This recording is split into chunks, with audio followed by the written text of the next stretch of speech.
What are the top 5 things you need to worry about when you're having a home inspection done? Hey guys, I mentioned before on some of my previous videos that I spent a while as a home inspector. About over 10 years I was a home inspector, and thought I might be able to add some value here to give everyone some tips and tricks, some things to watch out for when you are purchasing a property and you're having a home inspection done. Some of the things you can keep an eye on, things you want to watch out for. So I thought I will give you the top 5 things I used to see on a regular basis as a home inspector that you want to be watching out for. So the first thing is the roof. And this is a fairly easy thing because most people can look up on the roof when they're looking at a property and they can tell if there's shingles blown off or there's any kind of issues with the roof.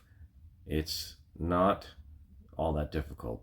But the thing is, with the home inspection, a lot of home inspectors don't go on the roofs and they just use binoculars, and so they don't really get a really great idea of what the roof looks like. So one of the things you want to be watching out for is you want to be looking for the age of the roof. You want to be asking the homeowner the age of the roof. First of all, you want to have a look at it and see whether it's 3-tab shingles, which is quite normal, or you want to see if it's architectural shingles, which are much better and don't tend to blow off and last a much longer period of time. Anytime you've got 3-tab shingles that are over 10 years, you can start to anticipate you're going to be doing a replacement sometime in the near future. But this is the kind of thing where you want to see if your home inspector is actually going to go up and walk around on the roof and have a look. He's looking for cracking, he's looking for granules that have come off, wear and tear, shingles that are missing, nail heads that are popped out, all these little things. Even the smallest little nail head, rusted nail that is now a hole and letting water come in can be a problem. So that is the number one thing. And if your inspector cannot get on the roof for whatever reason, you want to ensure that they actually pop their head up into the attic space with a nice powerful light. Let them go up there, ask them to go up there. If they're not going to, go up there and have a look at the underside. If there's been any kind of active leaking in the past, you will see staining on the underside of the roof sheathing. That's a good general indication of past active leaking. And if you happen to be doing the inspection on a day that has rained previously, not too long ago, then you'll see the wet signs up there. So, and this is a concern because when you have large leaking, it's fairly easy to see this. You'll look at on the ceiling, you'll see it on the drywall. But if you have got slow chronic leaking, sometimes that's hard to tell. But what will happen is the attic space, you'll see the wood will start to rot and you'll get mold growth. So that's one of the top 10 things, so the top 5 things. One of the things we always seem to see is a roof issue, and that's not a small thing. It could be anywhere from $5,000 to $15,000 depending on the size of the house. So that was number one. Number 2 would be furnace and AC. Now, the newer furnaces and AC air conditioning units seems to be as the more technically advanced they get with motherboards and that kind of stuff, it seems to actually have lessened the life expectancy. So back in the day when they were having just a standard efficiency furnace, it wasn't high efficiency, so there was less moving parts, less computerized things. They seem to last a lot longer. But nowadays, once you get to the age of about 15 years, that is the time when you need to start budgeting for replacement.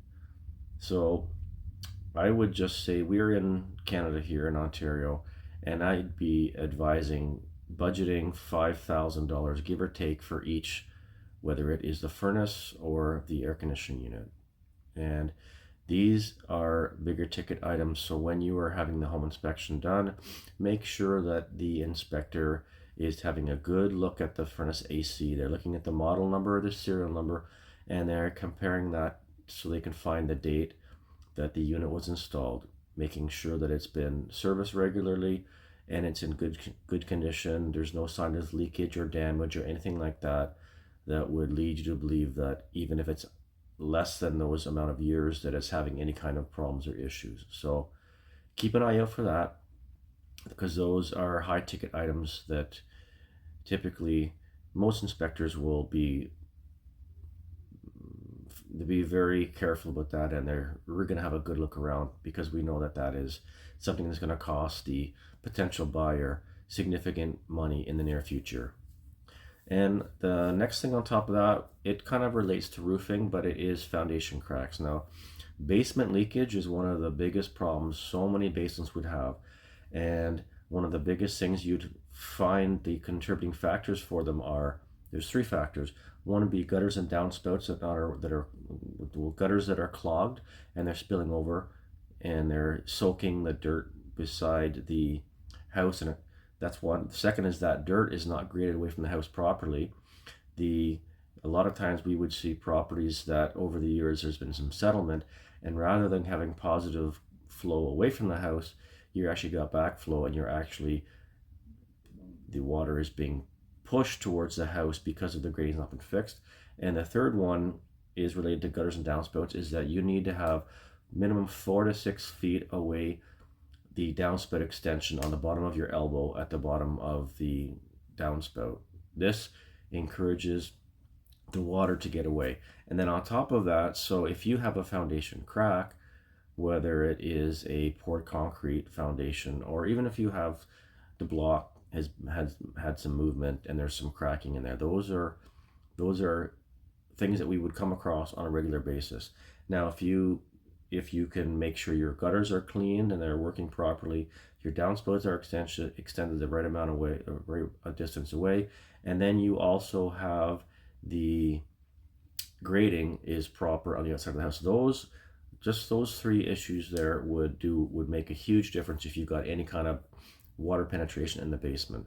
On top of that, if you have any kind of water penetration, you would be looking inside. If it was finished basement, you're looking at stained drywall, you're looking at stained board trim on the bottom of the walls, you look for the nail heads that are starting to rust. Those are all clues of what we'd use. And then on most inspectors would have a moisture meter. They would be checking the drywall to see if there's any signs of moisture inside the wall cavity. And then there's a couple things you can do. The largest and most expensive was exterior digging, which is the best, but it's very, very expensive. Digging and applying a membrane and checking to look to see if the weeping tile is working properly. Second to that, if you have a poured concrete foundation, you could actually, and I've done this in the past, you can actually do some polyurethane injection, and that works quite well. And then on top of that is some kind of cement mixture as well that could go in there. But the main thing is here eliminating the source. If you can eliminate the source of the water, that takes care of the majority of the problems that you deal with today with the cracked foundations and leaking foundations. On top of that, the number 4 would be electrical issues. We would see that all the time. We would see GFC, ground fault circuit interrupters that are not working properly. We would see double tapping on the breakers. We would see fuses, and the fuses have blown a number of times, and they put a larger fuse in there because they don't want it to blow anymore, not realizing that that allows more electricity to go through the wire, which is not rated for. It is a safety hazard. And then we would see different things like ungrounded outlets, and then we would see electrical cords used for permanent wiring. Then we would see aluminum wiring that has not been used. You don't have the dielectric grease on there. You don't have the outlets and switches that are copper and aluminum rated. We would run into older homes in older cities. You would run into knob and tube wiring. Then you would see junction boxes that get buried, all sorts of electrical issues.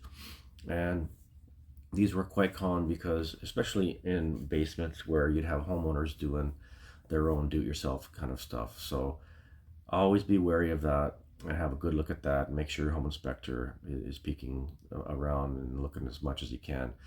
The caveat with home inspections is you can't see behind walls. Home inspectors don't have x-ray vision. They're using the best clues they have to figure out what they can look at the assumptions they can make, and give you some guidance and some advice and some direction as best they can, using what knowledge they have and what they can see on the site. So, and the fifth issue would be plumbing issues. And this, unlike the electrical issues, when you have do it DIY people, a lot of people are scared of electricity, and rightly they should be, rightly so. But a lot of people are a lot less worried about working with plumbing, with supply and waste plumbing. So we used to see that all the time. We would see venting issues. We would see issues where people would just use the improper kind of pipe. The sloping would not be working, and the supply piping, and there'd be all kinds of problems with that. That is less of an issue, except the fact that if it's leaking and it's chronic leaking, it creates mold growth, and which could be a health hazard as it gets and develops into different kinds of molds, and it gets into the air and causes breathing problems and that sort of thing. So yeah, so that's a quick rundown of some 5 issues. Again, the top 5: roof leakage and that kind of issues, the furnace and the air conditioning issues, foundation cracks and basement water leakage, and the electrical issues, and then the plumbing issues. And I will have a simple checklist that I'll try to add on here in the description area just to help you out. And if you have any more questions or concerns, I'm going to come back with another top 5 at some point in the near future as well. But just want to give you guys a snapshot into ways that you can make sure that you're preparing yourself before your home inspection, so that you can be looking at some of the top 5 areas that fail inspections, have inspection issues that cause grief down the road. So anyways, thanks for joining me. It's Andrew here at 99 Millsy channel. Thank you so much. Appreciate you guys watching this. And again, if you have any questions or concerns, put them down in the comments. I'll try to answer them. And like and subscribe, and we'll see you on the next one. Take care, guys.